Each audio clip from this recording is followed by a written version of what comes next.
Everyone, very very good morning. कैसे हो आप सब? हम सब तो बिल्कुल ठीक हैं और उम्मीद करती हूँ कि आप सब भी बिल्कुल अच्छे होंगे और बहुत खुश होंगे। आप सभी का आपके अपने चैनल एसके ब्लॉग्स में बहुत बहुत स्वागत है। तो फ्रेंड्स, सबसे पहले आप सभी को मेरी प्यार भरी राधे राधे। आप सभी के लिए अपने ठाकुर जी के श्री चरणों में प्रार्थना करती हूँ कि प्रभु आप सभी को अच्छा स्वास्थ्य दें, आप सभी की सारी मनोकामनाएं पूरी हो जाएं और आप सभी के घरों में ढेर सारी खुशियाँ आएँ। और ये देखिए, मेरे लाडले तो झूला झूल रहे हैं। और आप सब मेरे प्यारे से गोविंद के लिए कमेंट्स बॉक्स में राधे राधे ज़रूर लिखिए। राधे राधे लिखकर अपनी हाजिरी ज़रूर भर लीजिए। आप कहीं पर भी रहते हो, ठाकुर जी हमारे अंग संग होते हैं। हम जो है अपनी जो है ना दिनचर्या कुछ ऐसी बना लेते हैं, हमें ऐसा लगता है कि भगवान जी तो मंदिर में विराजमान है तो केवल वहीं पर है। नहीं, मंदिर में केवल विग्रह रूप में विराजमान है, लेकिन ठाकुर जी एक पल भी हमसे दूर नहीं होते हैं। हम जहाँ भी होते हैं, जैसे भी होते हैं, हमारे साथ होते हैं। तो आप सब मेरे ठाकुर जी के चरणों में राधे राधे लिखकर अपनी हाजिरी ज़रूर भर लीजिए। और भगवान के चरणों में बारंबार यही प्रार्थना है कि जो भी मेरी वीडियो देखते हैं, हे ठाकुर जी वो सब मेरे अपने हैं। उनके हर कष्ट को दूर करना, उनकी मनोकामनाएं पूरी करना, उनके जीवन में सुख और शांति देना, यही मेरी प्रार्थना है। और जो कल का मेरा ब्लॉग वीडियो है ना, वो आएगी इस वीडियो के बाद, दोपहर के बाद ही आएगी वो, टाइम मिलने पर। लेकिन अभी जैसे सुबह की मैंने आरती की है तो सोचा कि चलो मैं आप सबके साथ थोड़ी सी देर बैठ के बात कर लेती हूँ, क्योंकि 2-3 बहनों के कई बार कमेंट्स आ चुके हैं कि आप ठाकुर जी को जो भोग लगाती हो तो उसका क्या करती हो, भोग कैसे लगाती हो, क्या आप अपने ठाकुर जी के वस्त्र रोज़ धुलती हो तो कैसे धुलती हो, मतलब ये कुछ बहनें जानना चाहती हैं। तो फिर सोचा कि चलो इसके लिए तो मैं एक स्पेशल छोटी सी वीडियो बनाऊंगी। ब्लॉग वीडियो में ये सब बताती हूँ तो वो थोड़ा सा एक टॉपिक अलग हो जाता है, काम करते टाइम उन चीज़ों की जानकारी देना। तो देखिए, जो हम ठाकुर जी को भोग लगाते, कैसे लगाते, सबसे पहले तो ये होता है, आप अपने बच्चे को कैसे खिलाती हो। सबसे पहले तो आप मुझे इसका जवाब दीजिए, क्योंकि आपके घर में, आप चाहे आप यंग हो या मेरी उम्र की हो या थोड़ी और बड़ी हो, बच्चे तो सबके घर में होते हैं। तो उन बच्चों को आप कैसे खिलाती पिलाती हो, ठीक उसी तरह से ठाकुर जी के लिए कुछ सुंदर सा बनाइए, बढ़िया सा पकवान बनाइए, सोच के बनाइए आज मेरे लाला को ये पाना है। जैसे हम अपने बच्चों के लिए करते हैं, ये मेरे बच्चे के लिए अच्छा है, ये इसके स्वास्थ्य के लिए अच्छा है, अब ये खिलाना है, अब ये पिलाना है। तो भाव अंदर से ये होना चाहिए कि ये मेरे छोटे से प्यारे से लाला है, अब ये क्या खाएंगे, इसके लिए क्या बनाना है, आज सुबह के भोजन में क्या बनाना है, सुबह बाल भोग में क्या देना है, जब फिर राजभोग होता है तो राजभोग में क्या देना है।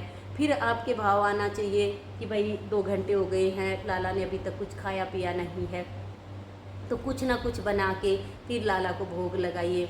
और जैसे अभी गर्मी का मौसम है तो हमें बार बार प्यास लगती है, तो भाव लेकर आइए कि लाला को प्यास लगी होगी, तो आइए उनके पास और उनको थोड़ा सा जल पिलाइए। तो जो भोग लगाने के बाद जो प्रसाद होता है तो ठाकुर जी पाते हैं भाव से, ठीक है। और फिर जो प्रसाद बचता है उसको आप प्रसाद के रूप में सारे परिवार में बांट दीजिए, सब मिलजुल कर खा लीजिए। अब जैसे मैं सुबह दूध बिस्कुट का भोग लगाती हूँ, और कभी कभी जब लाला भाव देते हैं कि बेसन के लड्डू पाने हैं तो बेसन के लड्डू बना लेती हूँ। और कोई मिठाई वगैरह घर में होती है या कुछ और ऐसी चीज़ें बनी होती तो दूध के साथ सुबह सुबह उसका भोग लगाती, क्योंकि खाली दूध से तो लाला का पेट भरेगा नहीं। जैसे हम बच्चे के लिए सोचिए, खाली दूध बच्चे को पिला दें तो पेट नहीं भरेगा, तो कुछ ना कुछ दूध के साथ ऐसा भोग लगाए जिससे लाला का पेट भर जाए, ठीक है। फिर वो जो बच गया, आपके बच्चे हैं घर में, बच्चों को खिलाइए पिलाइए, बच्चों की बुद्धि शुद्ध होगी, उनके विचार शुद्ध होंगे, उनके मन चित्त में शांति आएगी, आप उनको खिलाइए उसको। और जैसे राजभोग बनता है, रोटी सब्जी बनती है, आप अगर सारा परिवार बाद में खाता है तो जो सब्जी है सारी सब्जी में मिक्स कर दीजिए, सबको बांट के दे दीजिए। रोटी सबकी रोटी में एक एक मिला दीजिए, 4 रोटी का कम से कम आप भोग लगाइए, क्योंकि 1-2 रोटी से मेरे लाला का पेट नहीं भरेगा, कम से कम 4 रोटी का भोग लगाइए लाला को, वो रोटी सब में खिला दीजिए। अगर सब खा चुके हैं, कोई बच्चा, जैसे मेरा बेटा अनुज है, वो इंतज़ार में रहता है कि ठाकुर जी को भोग लगेगा तो भोग की थाली मुझे मिलेगी, उसे बहुत मतलब चाव से लेता है वो प्रसाद को। तो उसको देती हूँ। तो आप ऐसे कीजिएगा, प्रसाद को आपस में मिलजुल कर खाइए। आपका जो अंदर से चित्त है ना, आपके चित्त में बहुत शांति आनी शुरू हो जाएगी। आप इसे आजमा कर देखिएगा। अच्छा, फिर होता है जैसे हम लाला के लिए जल मंदिर में लेकर आते हैं। सुबह एक लोटा जल भर के रखते हैं। दिन में जब जब लाला को प्यास लगती है पानी पिलाते हैं। गर्मी का मौसम है, शाम के टाइम पे उस जल को अपने मटके का जो जल है उसमें मिला लीजिए। ताज़ा जल, थोड़ा सा ठंडा होना चाहिए, गरम गरम जल नहीं होना चाहिए, थोड़ा सा ठंडा ठंडा ठंडा जैसे जल होता है, कूल कूल सा मटके का जैसे जल होता है, ऐसा भर के फिर से लाला के लिए रखिए। रात भर के बाद उसको फिर से चेंज कीजिए। वो जल आप पिए, वो प्रसाद होता है, महाप्रसाद होता है। अब आती है कि भाई लाला के वस्त्र कैसे धुलती हो। देखो, ये तो हो गया भोग लगाने का। भोग किस भाव से लगाना है, उस भोग लगाए हुए प्रसाद का क्या करना, उसको पा लीजिए। अमृत होता है वो ठाकुर जी का। वो ठाकुर जी की जूठन जब मिलती है ना, हमको बड़े भाग्यशाली जीव होते हैं जिनको ठाकुर जी के जूठन मिलती है, भोग प्रसाद मिलता है। अब आती है लाला के वस्त्र कैसे धुले, बड़ी बात है ये भी। तो देखिए, अब जैसे लाला ने आज ये ड्रेस पहनी हुई है, ये मैंने पानीपत बनवाई थी। ये ड्रेसें जो आप मार्केट की बनी हुई ड्रेसें लेकर आते हो ना, मैं 1-2 ड्रेस लाई थी जब मेरे लाला आए थे पिछले साल 8 सितंबर को। तो भाई अब मुझे कुछ आता भी नहीं था, कुछ पता भी नहीं, और अब भी कुछ भी नहीं आता है। मैं ये कहूँ कि मुझे आता कुछ नहीं आता, मैं तो एक अधम हूँ, कुछ नहीं आता। जो है मेरे ठाकुर जी हैं, जो करवाते हैं मेरे लाला करवा लेते हैं, अपने आप करवा लेते हैं ये। तो भाई मैं लाई थी मार्केट से 4-5 ड्रेसें थी इनकी जो मार्केट से लाई थी। तो स्टार्टिंग में जैसे ड्रेसें आई वो 3-4 बार पहनाई, 2-4 बार तो जैसे गंगा जल का छींटा मैंने दिया। फिर मैंने सोचा इसको धो देती हूँ। वो धोई तो वो बिल्कुल ख़राब होगी, क्योंकि उसके नीचे जो एक हार्ड सी लगी होती है ना, पता नहीं क्या उसमें से ऐसे चिकना चिकना निकलता है, वो बिल्कुल ख़राब हो जाती, वो पहनाने लायक फिर बचती नहीं है। तो ऐसी ड्रेसें जो मार्केट से आई हुई हैं उनका क्या करना है, जब तक आपको वो लगे कि हाँ इनमें, वैसे तो लाला की ड्रेसें गंदी कभी होती नहीं है, ठीक है। गंगा जल का छींटा दीजिए और धूप स्नान कराइए उनको। गंगा जल का छींटा लगा के और धूप में उनको सुखा दीजिए। धूप जब उन पे लगेगी तो वो शुद्ध हो जाएंगे गंगा जल के साथ में। अब जैसे नाइट ड्रेस होती है, लाला की नैपी होती हैं, लाला का स्नान करने का टावल है, और लाला की जो है सिंहासन पर जो बेडशीट वगैरह बिछती है, लाला के बेड पर जो बेडशीट बिछती है, उनको आप धोइए। तो जैसे या तो आप आपके घर में आंगन हो तो आंगन में धो लीजिए, या फिर आप उसको रसोई में धोइएगा। ऐसी जगह मत धोइएगा जहाँ पर आपके कपड़े धुलते हों, अशुद्ध कपड़े जहाँ पर धुलते हो, ऐसी जगह पर लाला के वस्त्र को मत धोइएगा।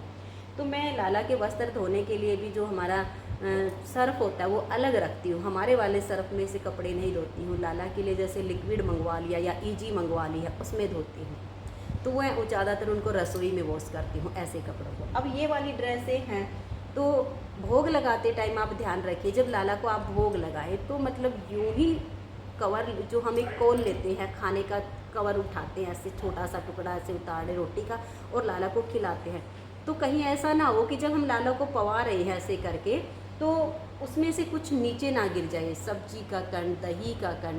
तो एक साफ़ सुथरा मुलायम सा रुमाल रखिए, लाला के यहाँ पर कवर कीजिए और फिर लाला को भोग पवाइए, ताकि कुछ गिरे तो रुमाल पे लगे। क्योंकि लाला को भोग लगा के आचमन कराना बहुत ज़रूरी होता। आचमन करा के लाला का मुंह भी पोंछा जाता। तो स्पेशल 1-2 रुमाल ऐसा होना चाहिए जो लाला के भोग लगाने के काम आता है। तो इस तरीके से आप इनके वस्त्र धोइए। अब जैसे मान लीजिए ये वाली ड्रेस है, कल मैंने लाला का एक मुकुट धोया था। अब मुकुट अगर आपका बाजार का होगा तो उसमें गत्ता लगा होगा, उसे आप नहीं धो सकते क्योंकि गत्ता गल जाएगा। ये भी देखना पड़ता है ना कि हमारी ड्रेसें किस टाइप की बनी हुई हैं। तो बाज़ार से जो ड्रेसें आती हैं ना, मेरे पास हैं 1-2 ड्रेस के 3 मुकुट हैं मेरे पास मार्केट के आए हुए, तो उनमें अंदर गत्ता लगा हुआ है। उसको कैसे धोए, गत्ता तो गल जाएगा।